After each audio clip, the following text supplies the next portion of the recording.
Hello friends, YouTube channel पर आपका स्वागत है। आज का हमारा टॉपिक गियर बॉक्स के बारे में है। दोस्तों, मैं आज आपको बताने वाला हूं गियर बॉक्स गाड़ी में क्यों लगाया जाता है और गियर बॉक्स के अंदर लगने वाले विभिन्न हिस्से पुर्जे कैसे काम करते हैं, गियर बॉक्स कितने टाइप के होते हैं और गियर बॉक्स से संबंधित हमें क्या क्या सावधानी रखनी चाहिए। दोस्तों, जब गाड़ी रोड पर चलती है तो गाड़ी का इंजन पहियों को आसानी से घुमा पाता है, लेकिन जब एक खड़ी गाड़ी को चलाना होता है तो इंजन को काफ़ी ताकत लगानी पड़ती है। इसलिए रोड और लोड के अनुसार गाड़ी को चलाने के लिए जिस सिस्टम का प्रयोग किया जाता है उसे हम गियर बॉक्स सिस्टम बोलते हैं, या रोड और लोड के अनुसार गाड़ी की इंजन की ताकत को बढ़ाने के लिए जो सिस्टम यूज़ किया जाता है वो गियर बॉक्स होता है। दोस्तों, एक एग्जांपल के द्वारा मैं आपको बताने की कोशिश करूंगा। जब हम साइकिल को चलाते हैं तो चलती हुई साइकिल को हम आसानी से पैडल घुमाकर पहियों को घुमा सकते हैं, लेकिन जब साइकिल खड़ी होती है तो हमें पहियों को घुमाने के लिए पैडल को काफ़ी ज़ोर से दबाना पड़ता है। जब गाड़ी इसी तरह से जब खड़ी गाड़ी होती है हम उसको धक्का लगाएंगे तो हमें काफ़ी ताकत लगानी पड़ेगी, लेकिन जब गाड़ी के पहिए एक बार घूमने लगेंगे तो हमें कम धक्का लगाकर भी गाड़ी को आसानी से धक्का पाते हैं, आगे चला पाते हैं। दोस्तों, अब आप समझ गए होंगे कि इंजन की पावर को बढ़ाने के लिए रोड और लोड के अनुसार हमें गियर बॉक्स की ज़रूरत पड़ती है। गियर बॉक्स ये सब कैसे कर पाता है, ये सब मैं आपको बताने वाला हूँ। दोस्तों, गियर बॉक्स इंजन के बाद इंजन से घूमती हुई जो रोटरी मोशन होती है उसको पहियों तक पहुंचाने से पहले गियर बॉक्स के द्वारा गुजारा जाता है। गियर बॉक्स के अंदर दो शाफ्ट लगी होती हैं जिसे हम इनपुट शाफ्ट और आउटपुट शाफ्ट कहते हैं, जिस पर गियरों के कुछ सेट आपस में जुड़े होते हैं और जो कि गियर छोटे बड़े होते हैं। हमें जब रोड या लोड के अनुसार गाड़ी की स्पीड या टॉर्क, जिसे हम ताकत भी कहते हैं, उसके अनुसार जब हमें गाड़ी की टॉर्क चाहिए या स्पीड चाहिए तो हम उसी हिसाब से गियर के सेट को आपस में इंगेज कर देते हैं और वही गियर की जो चाल है वो पहियों तक पहुंच पाती है। दोस्तों, ये सब कैसे होता है, आइए मैं एक डायग्राम के द्वारा आपको समझाने की कोशिश करता हूं। इंजन, जैसा कि मैंने आपको बताया, ये एक इंजन है और यहाँ ये शाफ्ट घूमती हुई इंजन से, और यहाँ पर जो है क्लच का फंक्शन पिछली वीडियो में मैंने बताया। इसके बाद जो है ये शाफ्ट गियर बॉक्स के अंदर जाती है और यहाँ से ये शाफ्ट फिर डिफरेंशियल के अंदर, और यहाँ पर दोनों तरफ एक्सल लगे होते हैं जिस पर पहिए लगे होते हैं। अब यहाँ जो मैंने आपको बताया, जब गाड़ी खड़ी होती है तो उस समय पर पहियों को घुमाने के लिए इंजन को काफ़ी ताकत लगानी पड़ती है। यहाँ जो इंजन ने घूमने की ताकत यानी कि रोटरी मोशन जो पैदा की थी, पहियों तक पहुँचाने के लिए काफ़ी ताकत लगानी पड़ती है, लेकिन एक बार जब पहिए घूमना शुरू कर देते हैं उसके बाद इंजन को उतनी ताकत नहीं लगानी पड़ती जितनी कि गाड़ी को एक बार आगे धकाने के लिए लगानी पड़ी थी। इसके अलावा भी कुछ रेजिस्टेंस होते हैं जो गाड़ी को आगे बढ़ने के लिए रुकावट पैदा करते हैं, जैसा कि रोलिंग रेजिस्टेंस। जब गाड़ी सड़क पर चलती है तो कुछ फ्रिक्शन की वजह से गाड़ी की इंजन की कुछ पावर वहीं पर ख़त्म हो जाती है। जैसे कि हम किसी गाड़ी को रोड पर चलाते हैं तो टायर का साइज या रोड की कंडीशन के अनुसार या गाड़ी पर कितना वज़न है, इन सब की वजह से गाड़ी उतनी नहीं घूम पाती जितना इंजन उसे घुमाना चाहता है। उस दौरान भी हमें गियर बॉक्स की आवश्यकता होती है। इसके अलावा ग्रेडियंट रेजिस्टेंस, जिसे हम ऊंची नीची सड़कों पर जब गाड़ी चलती है या कहीं चढ़ाई पर गाड़ी को चढ़ना होता है, किसी पहाड़ पर जब हम गाड़ी को चढ़ाते हैं तो वहाँ पर इंजन को, पहियों को घुमाने के लिए काफ़ी ताकत लगानी पड़ेगी। उस दौरान भी हमें गियरबॉक्स की आवश्यकता होती है। तीसरा हमारा एयर रेजिस्टेंस। एयर रेजिस्टेंस, जब गाड़ी तेज स्पीड में रोड पर भागती है तो सामने से आती हुई हवा गाड़ी से टकराती है और गाड़ी को रोकने की कोशिश करती है, जो कि इंजन को ही झेलना होता है। वो रुकावट का सामना भी इंजन की पावर से ही माइनस हो जाता है। इंजन की यानी कि इंजन की पावर वहाँ पर कुछ कम हो जाती है।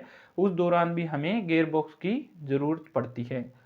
तो दोस्तों, जैसा कि मैंने आपको बताया, आज का हमारा टॉपिक है गियर बॉक्स। गियर बॉक्स गाड़ी में इस डायग्राम के द्वारा आपको पता चल गया होगा कि गाड़ी के किस हिस्से में गियर बॉक्स लगाया जाता है। इंजन के बाद क्लच, जो पहले हम बता चुके हैं, और क्लच के बाद गियर बॉक्स लगा होता है। इसके बाद एक शाफ्ट के द्वारा डिफरेंशियल और एक्सल और पिछले पहियों तक चाल पहुंचाई जाती है। दोस्तों, आज हम इस पोर्शन पर बात करेंगे। ये हमारा गियर बॉक्स है। इधर इसी पोर्शन को मैंने आपको थोड़ा सा एक्सटेंड करके इधर दिखाया है, ये किस तरह से काम करता है। इसके अंदर जैसा कि मैंने आपको बताया, एक गियर बॉक्स जो है कास्ट आयरन या एल्युमिनियम का एक बॉक्स बना होता है, कुछ इस तरह से बना होता है। इसके अंदर दो शाफ्ट लगी होती हैं, एक ये शाफ्ट, एक ये दूसरी शाफ्ट। तो यहाँ ये जो शाफ्ट है ये इंजन के साथ जुड़ी होती है। यहाँ पर इंजन इस शाफ्ट को घुमाता है और यहाँ से हमारा जो है ये गियर लगा हुआ है। इस पर गियर लगने की वजह से नीचे दूसरी शाफ्ट, जो काउंटर शाफ्ट बोलते हैं या आउटपुट शाफ्ट है, इसके साथ में ये कनेक्ट होता है गियर। ये जब शाफ्ट घूमती है तो ये गियर भी इसके साथ घूमेगा और इस गियर के साथ ये गियर अटैच है, इसके साथ कनेक्ट है, तो ये भी साथ में घूमेगा। ये गियर घूमेगा तो ये इस शाफ्ट पर फिक्स है, बंधा हुआ है, इसलिए ये पूरी शाफ्ट घूमना शुरू कर देगी। दोस्तों, ये जैसा कि आपको डायग्राम में दिखाई दे रहा होगा, ये गियर बड़ा है, ये इससे थोड़ा सा छोटा गियर है, ये इससे छोटा है, ये इससे भी छोटा गियर है। इस तरह से जो अपर शाफ्ट है इसमें ये गियर बड़ा है, ये इससे छोटा है, ये इससे छोटा है, ये बिल्कुल इससे छोटा है। तो ये इस तरह से अरेंजमेंट किया जाता है ताकि हमें रोड के अनुसार, जिस रोड या लोड के हिसाब से जो भी हमें स्पीड चाहिए या ताकत चाहिए, उसी गियर में हम उन गियरों को आपस में इंगेज कराया जाता है। और यहाँ जो चाल हमारी आई हुई थी, इस गियर, ये जो मैंने बताया, ये जब गियर घूमेगा तो ये गियर भी घूमेगा, ये पूरी शाफ्ट घूमेगी और ये सभी गियर इस पर फिक्स होते हैं। इन गियरों को हम लेफ्ट या राइट में मूवमेंट नहीं कर सकते। लेकिन जो अपर शाफ्ट है, यहाँ ये जो शाफ्ट है ये सिर्फ इस गियर तक ही होती है। इसके बाद इसके बीच में एक बेरिंग पर दूसरी जो शाफ्ट मैंने दिखाई, आउटपुट शाफ्ट, ये टिकी रहती है और यहाँ पर ये शाफ्ट घूमती रहेगी। लेकिन इसकी जो रोटरी मोशन है वो इस गियर को मिलेगी, यहाँ पर ये शाफ्ट फ्री घूमती रहेगी। जब मान लो हमने फर्स्ट गियर लगा और यहाँ पर जो है मैकेनिज्म आप देख रहे होंगे, स्लीव लगी होती हैं गियर के साथ में और इसके साथ में ये सेलेक्टर शाफ्ट लगी होती हैं, जो कि एक ये शिफ्टर शाफ्ट जो मैंने दिखाई, ये गियर लीवर के साथ बंधी होती हैं। यहाँ पर जब ड्राइवर गियर लीवर को आगे या पीछे, जैसे फर्स्ट गियर के लिए आगे की तरफ दबाएगा तो ये गियर सेलेक्टर शाफ्ट के साथ बंधी हुई होती है। आगे की तरफ जाएगा तो ये शाफ्ट पीछे की तरफ जाएगी, जिसकी वजह से यहाँ पर सेलेक्टर जो फोर्क है वो स्लीव के साथ बंधा होता है और ये इस गियर को आगे की तरफ धकाएगी। यहाँ ये जो गियर हैं ये इस शाफ्ट पर आगे पीछे हो सकते हैं, क्योंकि ये जो शाफ्ट है इस पर सप्लाइंस बनी होती हैं और गियर के बीच में भी सप्लाइंस होती हैं, जिसमें ये आसानी से चल सकती हैं, जो मैंने इधर आपको दिखाया है। ये शाफ्ट है और ये गियर है। गियर के बीच में सप्लाइंस होती हैं और शाफ्ट पर भी सप्लाइंस होती हैं, तो ये गियर इसके ऊपर आसानी से लेफ्ट या राइट घूम सकता है। तो दोस्तों यहाँ जब हम फर्स्ट गियर में लगाते हैं गाड़ी को, ड्राइवर जब फर्स्ट गियर के लिए आगे की तरफ लीवर को धकेलता है तो ये सेलेक्टर पीछे की तरफ जाएगा और उसके साथ ये सेलेक्टर शाफ्ट बंधी हुई होती है और ये गियर की स्लीव के अंदर फंसी होने के कारण गियर को लेफ्ट की तरफ धकेल देगी, जिसकी वजह से ये गियर इस गियर के साथ अटैच हो जाएगा। अब मैंने आपको बताया क्योंकि यहाँ पर ये गियर घूमने की वजह से ये पूरी शाफ्ट घूम रही है, तो ये जो गियर है फर्स्ट गियर है काउंटर शाफ्ट के गियर के साथ मैश हो जाएगा, अटैच हो जाएगा और इस गियर को भी घुमाना शुरू कर देगा। अब क्योंकि ये शाफ्ट इस शाफ्ट पर लगा हुआ है गियर, तो ये शाफ्ट जो है पीछे, जो मैंने डायग्राम से बताया, पीछे डिफरेंशियल या एक्सल और टायरों तक गई हुई है, तो वो पहियों को घुमाना शुरू कर देती है। इसी तरह से जब हम सेकंड गियर लगाएंगे तो गियर जो ड्राइवर गियर लीवर को पीछे की तरफ धकेल देगा, जिसकी वजह से ये शाफ्ट सेलेक्टर शाफ्ट आगे की तरफ आ जाएगी और जो सेलेक्टर शाफ्ट के साथ जो स्लीव था यहाँ से ये गियर डिसंगेज होके आगे की तरफ आ जाएगा, जो कि ये सेकंड गियर यहाँ पर अटैच हो जाएगा। अब ये शाफ्ट क्योंकि लगातार घूम रही है तो ये जो गियर इसके साथ कनेक्ट हो जाएगा, तो यहाँ से हमें चाल पहियों तक मिल पाती है। अब क्योंकि इसके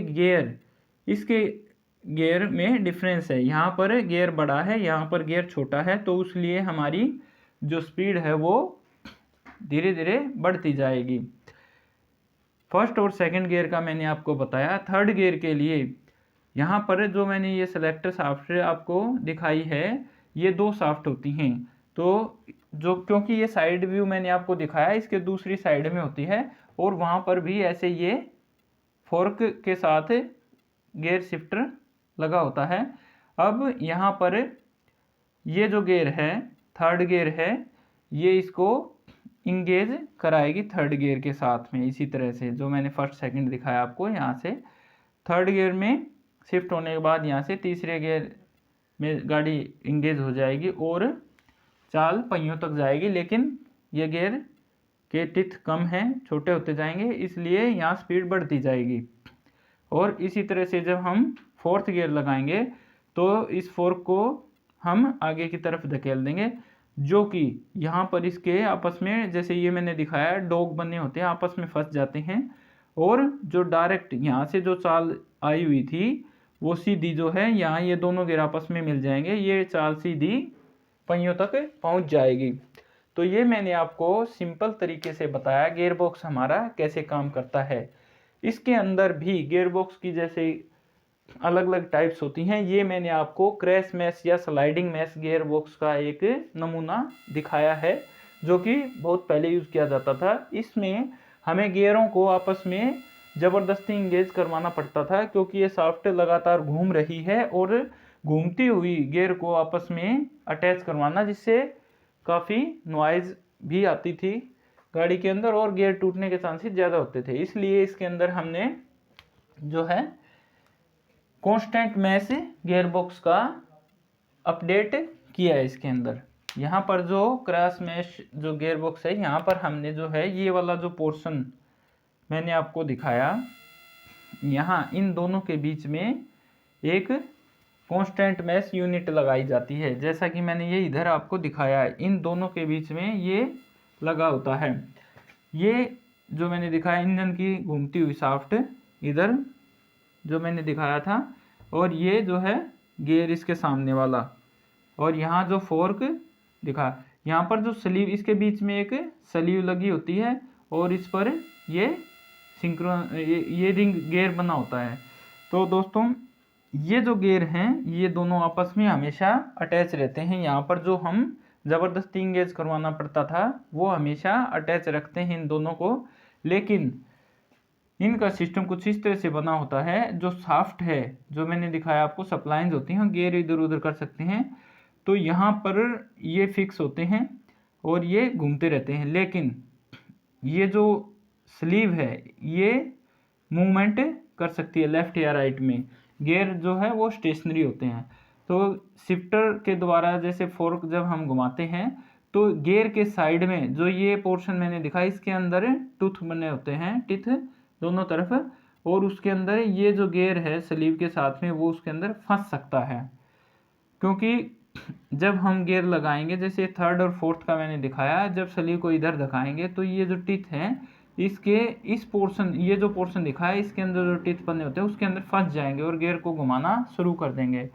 तो इसी तरह से जो मैंने फर्स्ट, सेकंड, थर्ड, फोर्थ का बताया ये इंगेज कर पाते हैं। लेकिन इसके अंदर भी हमें, क्योंकि यहाँ पर हम गियर को इंगेज करना पड़ता था लेफ्ट या राइट में, अब हमें इंटरनल जो है इसका एक अलग से ये टिथ का स्ट्रक्चर बनाया स्लीव के साथ में, लेकिन फिर भी हमें थोड़ा बहुत इसके अंदर ज़बरदस्ती इंगेज करवाने वाली फीलिंग रहती थी।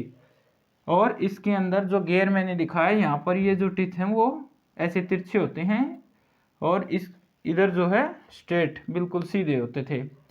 तो ये भी गियर की टाइप, ये गियर की टाइप होती हैं। गियर की 3 टाइप होती हैं, स्पर गियर, हेलिकल गियर और herringbone gear. Spur gear के अंदर ये जो शाफ्ट है इसके पैरेलल होती हैं टिथ, इसके जो टिथ बने होते हैं, और हेलिकल के अंदर तिरछे बने होते हैं, और हैरिंग बोन जो मैंने आपको वर्ड यूज किया उसके अंदर ऐसे क्रॉस वाइज टिथ बने होते हैं। ये कुछ बहुत महंगी गाड़ियों के अंदर इनका प्रयोग किया जाता है। ये गियर कुछ इस तरह से होते हैं, ये महंगे गियर होते हैं। ठीक है जी। तो मैंने sliding mesh, constant mesh gearbox के बारे में आपको बताया, और सिंक्रोनाइजिंग मैश जो कि आजकल की सभी गाड़ियों के अंदर जिसका प्रयोग किया जाता है। इसके अंदर जो मैंने ये यूनिट दिखाई आपको यहाँ पर, इसको थोड़ा और ज़्यादा अपग्रेड किया होता है। जो मैंने यहाँ पर ये जो पोर्शन है ये जो अलग से दिखाया, इसके अंदर ये स्लीव, यहाँ पर एक सिंक्रोनाइजर रिंग होता है और यहाँ पर भी सिंक्रोनाइजर रिंग होता है गियर के साथ में। लेकिन इसके साथ ये जो गियर है, ये गियर है, गियर के साथ में ही ये गियर यहाँ तक है, ये जो मैंने आपको दिखाया, और ये जो इस पे एक सिंक्रोनाइजर लगा हुआ होता है ये रिंग, ये यहाँ तक है, ये गियर, ये एक यूनिट है। इसी तरह से इधर ये जो गियर है ये यहाँ तक है। ठीक है जी। बीच में जो स्लीव है, स्लीव का स्ट्रक्चर यहाँ टेपरनेस जो मैंने दिखाया है आपको इस तरह होता है। स्लीव के अंदर जो यहाँ पर सिलेक्टर लगा होता है, जो मैंने यहाँ दिखाया था आपको, इधर यहाँ दिखाया था, तो यहाँ पर ये स्लीव जब इधर की तरफ जाएगी गियर शिफ्ट करने के लिए, तो सबसे पहले ये जो टेपरनेस वाला कॉन्टैक्ट है गियर का, ये इसके साथ अटैच हो जाएगा। अब क्योंकि ये भी टेपर है, ये भी टेपर है, ये आसानी से पहले घूमते हुए हैं तो मिल जाएंगे, और इसके अंदर कोई रुकावट भी नहीं होगी, कोई नॉइज भी नहीं होगा। लेकिन इसके टेप जैसे ही एक बार ये जो घूमता हुआ गियर है इसके साथ मिलेगा तो इनकी जो है स्पीड लगभग एक जैसी हो जाएगी। उसके बाद जब पूरी तरह से कांटेक्ट हो जाएगा तो ये वाला पोर्शन इसके साथ मिल जाएगा, और ये गियर जब इधर आएगा तो इस स्लीव के अंदर भी सप्लाइज बनी होती है, ये आसानी से गियर को लगा पाते हैं, जिसके अंदर कोई नॉइज भी क्रिएट नहीं होती और आसानी से गियर लगते हैं। ये मैंने आपको गियर बॉक्स के बारे में बताया। अब मैं आपको बताने वाला हूँ कि गियर बॉक्स के अंदर हम स्पीड को, जैसा कि मैंने बताया गाड़ी के अंदर कुछ रुकावटें आ जाती हैं, उनको ये गियर कैसे मैनेज करते हैं, या गियर क्या है, गियर का फंक्शन क्या है। इधर मैंने, मान लो ये एक पत्थर है, एक भारी पत्थर है जिसको हमें उठाना है। अगर हम इसको इधर से ऊपर की तरफ उठाएंगे तो हमें बहुत ज़्यादा ताकत लगानी पड़ेगी। मान लो इसको हमें 200 kg का फोर्स लगा कर ऊपर उठाना पड़ता है। अगर हम इसी पत्थर को एक लोहे की राड से उठाएं, यानी कि यहाँ पर एक लोहे की रोड लगाकर इधर कोई पत्थर या कोई भी ऑब्जेक्ट रखें और यहाँ से रोड को दबाएंगे, तो हम इसको आसानी से आधी ताकत लगाकर ऊपर उठा सकते हैं। यानी कि यहाँ पर अगर 200 kg का फोर्स लगाया इस पत्थर को उठाने के लिए, तो यहाँ पर 100 kg का हमें फोर्स लगाना पड़ेगा और हमारा काम हो जाएगा। इसीलिए जो ये लीवर है ये हमारा एक गियर का काम करता है। इसी प्रिंसिपल पर गियर बॉक्स के अंदर गियर काम करते हैं। अब मैं आपको बताने वाला हूँ ये गियर, ये जो रोड है लोहे की, लीवर है, ये कैसे गियर का काम करती है। मान लो इस रोड को हम बीच में से, यहाँ बीच में एक शाफ्ट के द्वारा ऐसे बांध दिया जाए, ऐसे। अब हम इसको यहाँ से दबाएंगे क्योंकि यहाँ पर शाफ्ट से बंधी होती है और यहाँ पर मूवमेंट कर सकती है। जब इस रोड को दबाएंगे तो ये ऊपर की तरफ जाएगी, तो ये पत्थर को आसानी से उठा पाएगी। इसी तरह से हम यहाँ पर एक और रोड लगा दें चारों तरफ, इसकी तरफ अगर ऐसे रोड लगा दी जाएं तो ये एक गियर बन जाएगा, ठीक है जी, ऐसे। और ये ऐसे इसको ऊपर उठाता रहेगा बार बार। ये आप समझ चुके होंगे। इधर भी मैं इसको एक गियर का स्ट्रक्चर दे देता हूँ। यहाँ पर भी हम अगर गियर लगाएंगे, ऐसे गियर बनाएंगे इसको, तो ये आपस में दोनों गियर बन जाएंगे, लेकिन फंक्शन वही है। ये जो गियर के जो टिथ हैं वो एक लीवर का काम करते हैं और लीवर के प्रिंसिपल ही पर ही गियर बॉक्स कार्य करता है। तो दोस्तों यहाँ पर मैं आपको बताने वाला हूँ, जैसा कि मैंने अभी गियर का सिस्टम बताया, दो गियर जब आपस में कांटेक्ट में होते हैं तो इनके जो टिथ हैं ये एक लीवर का काम करते हैं। जब दोनों के टिथ, मान लो इसके टिथ 5 टिथ हैं इसके अंदर भी 5 टिथ है, तो इस गियर की जो स्पीड है वही इस गियर की स्पीड भी होगी। लेकिन अगर एक गियर बड़ा है एक गियर छोटा है तो उनकी स्पीड में अंतर आ जाएगा। ये मान लो छोटा गियर है, इसके अंदर 5 गियर हैं, 5 टिथ है, सॉरी ये जो टिथ हैं वो 5 हैं। बड़े गियर के मान लो 15 टिथ हैं। तो जब ये गियर घूमेगा, इसका यहाँ से यहाँ तक घूमने के बाद जब एक चक्कर पूरा होगा या एक रोटेशन पूरी होगी ऐसे घूमने के बाद, तो ये वाला जो छोटा गियर है ये 3 बार घूम चुका होगा क्योंकि इसके अंदर टिथ कम हैं। इसी तरह से जब हमें, जैसा कि मैंने बताया, गियर बॉक्स के अंदर हम गियर लगाकर कैसे स्पीड या ताकत को कम ज़्यादा कर सकते हैं। जब हमें खड़ी गाड़ी को चलाना होता है तो इंजन को ज़्यादा ताकत चाहिए, उस समय पर हमें अगर एक बड़ा गियर लगा दिया जाए और एक छोटा गियर लगा दिया जाए, जब ये गियर, मान लो ये गियर है, इसके अंदर 15 टिथ हैं और इसके अंदर 5 टिथ हैं, तो जैसा कि मैंने उधर दिखाया आपको, जब ये गियर एक बार यहाँ से यहाँ घूम जाएगा तो ये इसको 3 बार घुमा देगा। लेकिन जब ये गियर हमें ज़्यादा स्पीड चाहिए तो क्या होगा, हम बड़े गियर को छोटे गियर के साथ अटैच कर देंगे, यानी कि जब ये एक स्पीड लेगा तो ये 3 बार घूम जाएगा। इसका मतलब यहाँ स्पीड हमारी बढ़ गई है। लेकिन जब हमें ज़्यादा टॉर्क की ज़रूरत होती है तो हम इनपुट शाफ्ट का जो है गियर और आउटपुट शाफ्ट का जो गियर है वो उसी हिसाब से मैनेज करते हैं ताकि हमें ज़्यादा टॉर्क मिल पाए। तो दोस्तों ये मैंने गियर बॉक्स के बारे में आपको बताया। गियर बॉक्स को आप अच्छे ढंग से जान पाए होंगे, जिसके अंदर मैंने क्रॉस मैश, कांस्टेंट मैश और सिंक्रोनाइजिंग मैश के बारे में आपको बताया। इसके अलावा प्लेनेटरी टाइप गियर बॉक्स का भी प्रयोग किया जाता है, लेकिन इस टाइप के गियर बॉक्स ऑटोमेटिक गाड़ियों में यूज़ किए जाते हैं, जो कि मैं आपको अगली वीडियो में बताने वाला हूं। गियर बॉक्स के बारे में आप आज की वीडियो में मैं आशा करता हूं जान चुके होंगे, और गियर बॉक्स के बारे में हमें क्या क्या सावधानी रखनी चाहिए। नॉर्मली जो है गियर बॉक्स के अंदर जो फॉल्ट आते हैं वो या तो हमारा गियर स्लिप कर जाता है कभी कभी, या कोई भी गियर नहीं लग पाता, या गियर हार्ड लगते हैं, या गियर लगाते समय आवाज़ आती है। ये कुछ इस तरह की प्रॉब्लम हम गियर बॉक्स से संबंधित गाड़ी में फेस करते हैं, जो कि हमें ऑब्जर्व करना होता है, या गियर बॉक्स से लीकेज का भी इशू होता है। तो दोस्तों गियर बॉक्स में जब भी हम किसी भी गियर के अंदर जब पर्टिकुलर गियर में अगर नॉइज़ आती है, मान लो फर्स्ट गियर के अंदर, सेकंड गियर के अंदर या थर्ड, कोई पर्टिकुलर गियर यानी कि थर्ड गियर में कोई नॉइज़ है तो थर्ड गियर को से ही वो चीज़ संबंधित होगी। मान लो ये थर्ड गियर है, थर्ड गियर लगाते हैं तो थर्ड गियर से संबंधित होगी। लेकिन अगर सभी गियर के अंदर नॉइज़ आती है जब हम गियर शिफ्ट करते हैं तो हमारी प्रॉब्लम डिफरेंट हो सकती है। यहाँ पर जो इंजन घुमा रहा है शाफ्ट को, जो मैंने यहाँ दिखाया, जो क्लच से चाल आती है, तो इसका मतलब ये शाफ्ट जो है पूरी तरह से डिसंगेज नहीं हो पाती और हमारा क्लच भी खराब हो सकता है। उस कंडीशन में सभी गियर में नॉइज़ आएगी और गियर भी हमारे हार्ड ऑपरेट होंगे।